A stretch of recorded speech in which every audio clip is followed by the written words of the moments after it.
Hi guys, hope everyone is well and welcome back to the Improvement Podcast. So this episode I want to jump into how to tackle movement stalling, or in other words, how to break through a plateau with your training. So if you've got like a certain movement that's not really progressing much, or you're not being able to increase either the weight or the reps, then this will potentially come in handy. So jump into it.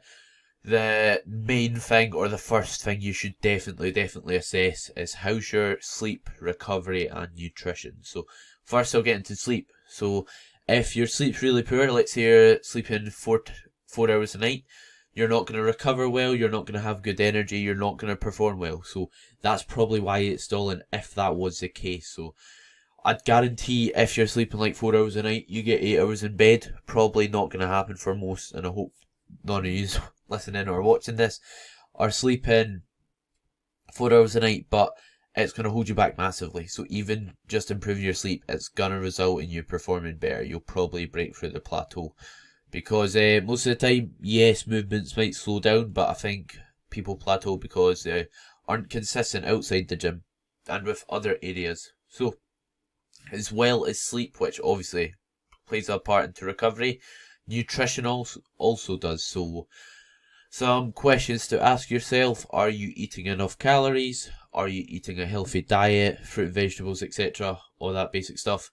Are you having enough water throughout the day? So is your pee quite light, or is it really dark? If it's dark, then you're not drinking enough water. And are you eating around the time you train? Because if you're not eating around the time you train, you're not going to have energy in your sessions, especially if you're dieting. That goes on to another point. When you're dieting, you're not going to progress as fast. You can still progress definitely as a beginner, without a doubt, if you're consistent with everything else, including your diet, but it's not going to be as fast. So that's something to bear in mind. So if it's just because, let's say you've been dieting for ages and it's a movement, let's say the bench press isn't progressing, when your back gets leaner, you lose body fat on your back obviously, and it's harder to be stable and balance the weight, and as a result, you're not as strong. So that's something to consider. So yeah, just make sure you're sleep, nutrition, and you're managing stress well, because most of the time it's those three things that cause things to stall, in my opinion, or causes your performance to not be great. It's not actually the exercises itself.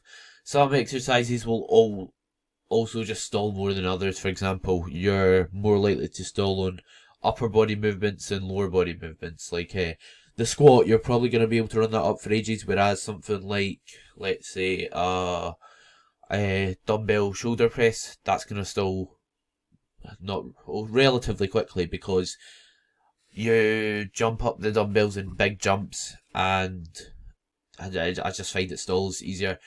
And with your upper body, obviously, let's say on the squat you're lifting 100 kilos. Let's say you've done it for a good while. Whereas on the dumbbell press, you're lifting 20 kilos. If you add 1 kilo to your squat, that's not a big percentage. But if you add 1 kilo to your dumbbell press, that's quite a big percentage to add on. So that's probably why as well. So you've got to take that into consideration. So if you've considered those factors, how's your execution during the exercise? What I mean by this is, are you doing the exercise correctly with good form? Because if you are, you'll be making the most of the movement and you'll have the best ability to progress. So I'm not going to really explain execution as a whole and what I think defines execution being good, but I think it's somewhat, I say it's self-explanatory, but that's coming from me. Like, I wouldn't know others' point of views, to be honest, so I need to take that into consideration. So, matter of fact, it will be nice and controlled the whole time. You'll be making sure you're nice and stable and your body's nice and tight, apart from the like muscle or joint that's moving. And yeah, we'll just leave it there in terms of what good execution is, because I believe I potentially have another podcast on it. If not, I'll make one coming up in the future, because that's quite a good topic. What is good execution? So, next up is your consistency when performing an exercise. So, what I mean by how's your consistency is, let's take the barbell back squat for example. It's a good example to use. how often are you doing it? If you're doing the barbell back squat once a month, you're not doing it enough to be able to get good at the exercise. Because every time you'll be back to doing the barbell back squat after a month, you'll be like Bambi with your legs shaking because you're not used to doing the exercise.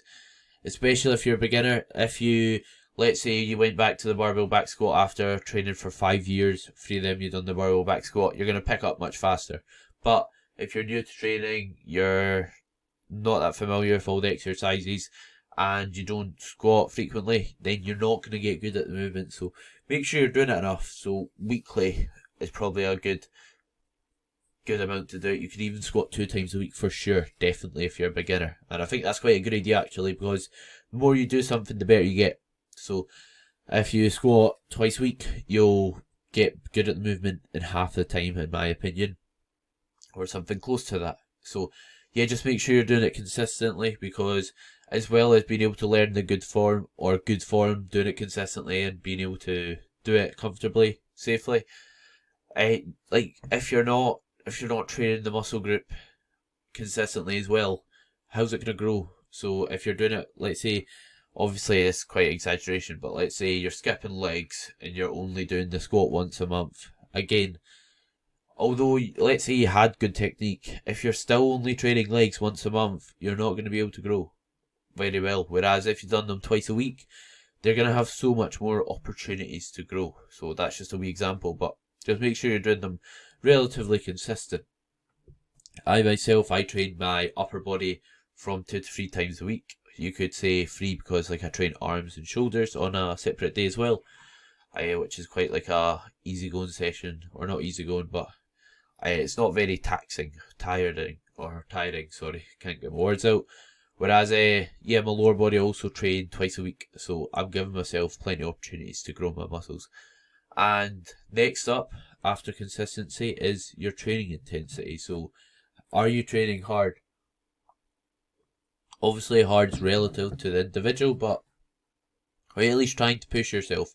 Are you at least trying to improve your training intensity? Because if you're not, and you're just doing it, and then you just stop when you feel it's getting a bit hard, can't be bothered, and you're not putting in effort, that's why it's stalling. Just simply as a beginner, I think, I've even had this myself, like with the barbell back squat, I'll take that example again, just learning how to train harder, you'll progress. So you can easily put weight on the bar just from not even getting stronger, not even getting stronger, just by being able to train harder, you'll be able to improve how much reps you're doing or how much weight you're doing. I found this when I done the barbell back squat, so not that I didn't train hard, but with an exercise like the barbell back squat, obviously like it's a free weight, you're having the bar on your back, you're squatting down, you could become off balance. I'd done that for about just less than a year when I started with my coach, and I think I don't mean this in a smug manner, but I got really good at the movement. So I like perfected the setup, perfected the exercise. It was second nature to me, and I got really, really good at it. By when I got close to failure, I didn't have any form breakdown at all. All that happened was the reps slowed down. I kept perfect form, even close to failure. And if you're able to do that and keep really, really good technique, and just learn to just push through it, you're gonna improve your training intensity. Next up after that is doing enough work. So in terms of doing enough work, how much sets are you doing for legs? Because you see a lot of folk on Instagram doing like 1 set per exercise and things like that, but that's not applicable to everyone. So if you're new to training, you're not going to be able to put the same stress on your muscle as someone who's been training for years and years. You're not going to be able to train as hard, regardless if you've done a sport beforehand, because it's something that you'll learn. Yes, if you've done a sport beforehand and you're a hard worker, it'll come much, much easier, but to an extent, it's something that you learn. So you're not going to be able to do the same work as someone who's really advanced doing 1 set each exercise and grow off that. So you need to do enough for you. In terms of what would be enough for you, what you basically want to ensure is you're not really sore going into the next session, but you want just a wee bit of soreness, like at least being sore the day after, because If you're training and you've got no soreness at all, you don't feel like you've got a pump, not feel like you've trained the muscle at all, you don't feel a bit weak, then you're probably not doing enough. But on the other side, like I said, you don't want to be absolute crippled going into the next session, extremely sore. You want a balancing act between the two. So I think I've basically covered what you should do before thinking about swapping a movement out. So next up, if you've made sure you're doing all those things correctly, your exercise still isn't progressing, then I think it's a valuable time to change the exercise or change the rep range maybe. So the reason we should tick off all those boxes there is if you don't and you just go to the next exercise and you keep having poor recovery, you keep having poor nutrition, you keep doing the exercises with poor execution or poor technique, and you're not consistent performing it, you don't train hard enough, you're not doing enough work, the exact same is going to happen when you swap an exercise out. So if you make sure you tick all those boxes off and you're still not improving on the exercise, then you could think, oh, it is probably just the exercise. I'm probably doing enough. Like, if you've ticked off all those boxes, you've done what you can. You know it's definitely not that, and it's exercise that's sold, so then you can change it, in my opinion. Or change the rep range. So, in terms of when you'd want to change the rep range, so it's dependent on what exercise. For example, let's say you're doing, again, the barbell back squat. You're doing one set 5 to 9 and 2 sets in the 10 to 12 rep range, or the 12 to 15. Let's say both of those rep range stalls. You just can't progress them at all. You probably wouldn't want to do any more than 20 reps on a barbell back squat unless you're absolutely sick in the head, because with a barbell back squat, it requires you to be nice and stable.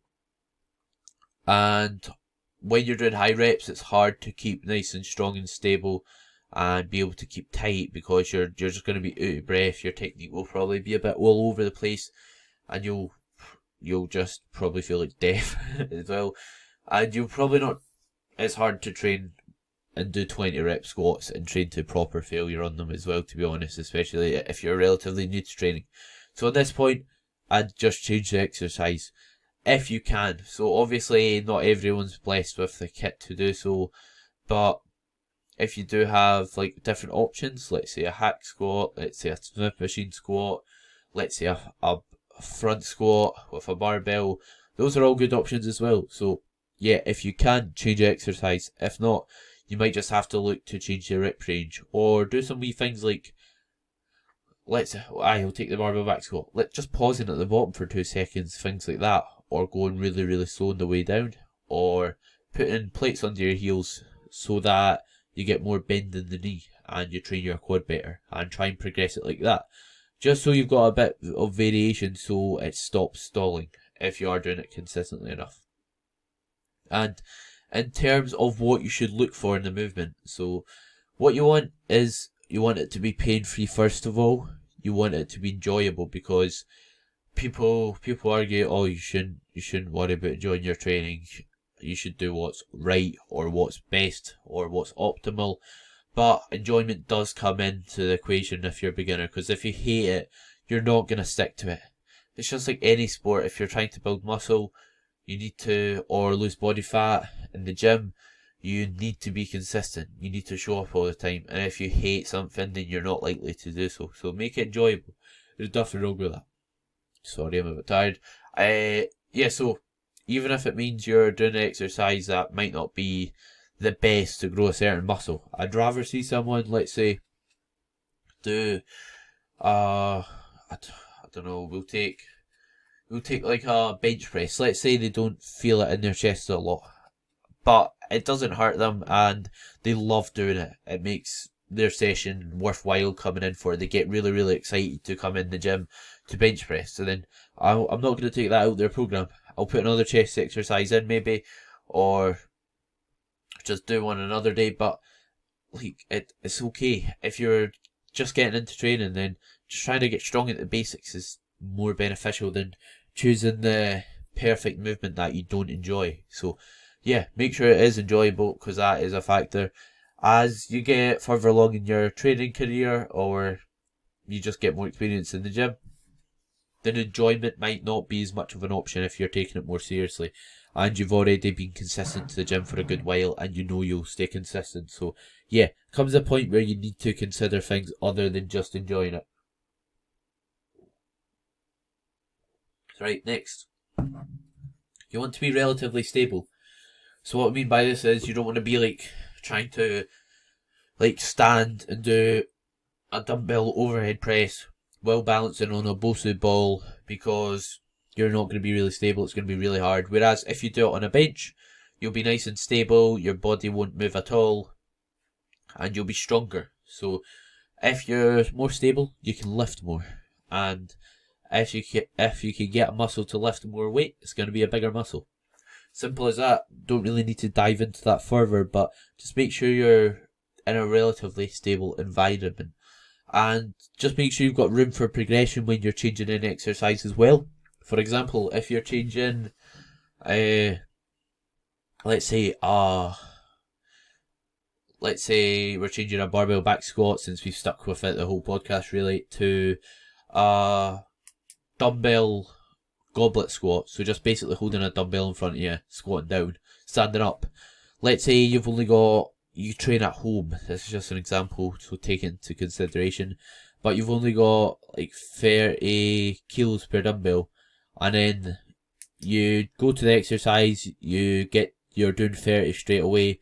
What are you going to do? You can't just add reps forever. You need to have some way to make it harder, and you're not going to be able to if you don't have any more weight to add, because you can only do so much reps, and I don't think it's effective doing like 30 reps on a dumbbell goblet squat when instead you could do a leg press or something like that. So that's just an example, but that's something to take into consideration.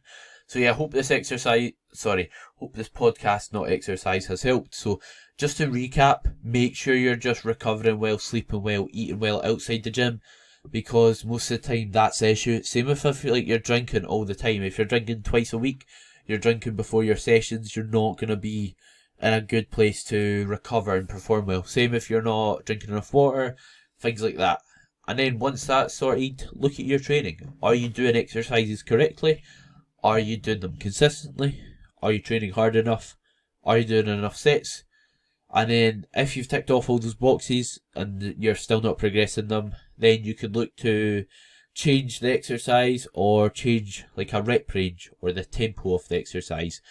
In terms of when you change the tempo or the rep range, that's if you like really like the exercise, you want to get strong at it, or you've got limited options. In terms of when you'd want to change the movement, just when you know you can't progress it, you can't really change the rep range much with it still being effective. So yeah, I hope this podcast helps. If you're listening to it, share it on Instagram, would be greatly appreciated if you want to see more. And obviously, whatever platform you're on, follow or subscribe, leave a review, rating, whatever it is on the current platform you're listening on. But yeah, thank you very much for listening. I hope everyone has a great day.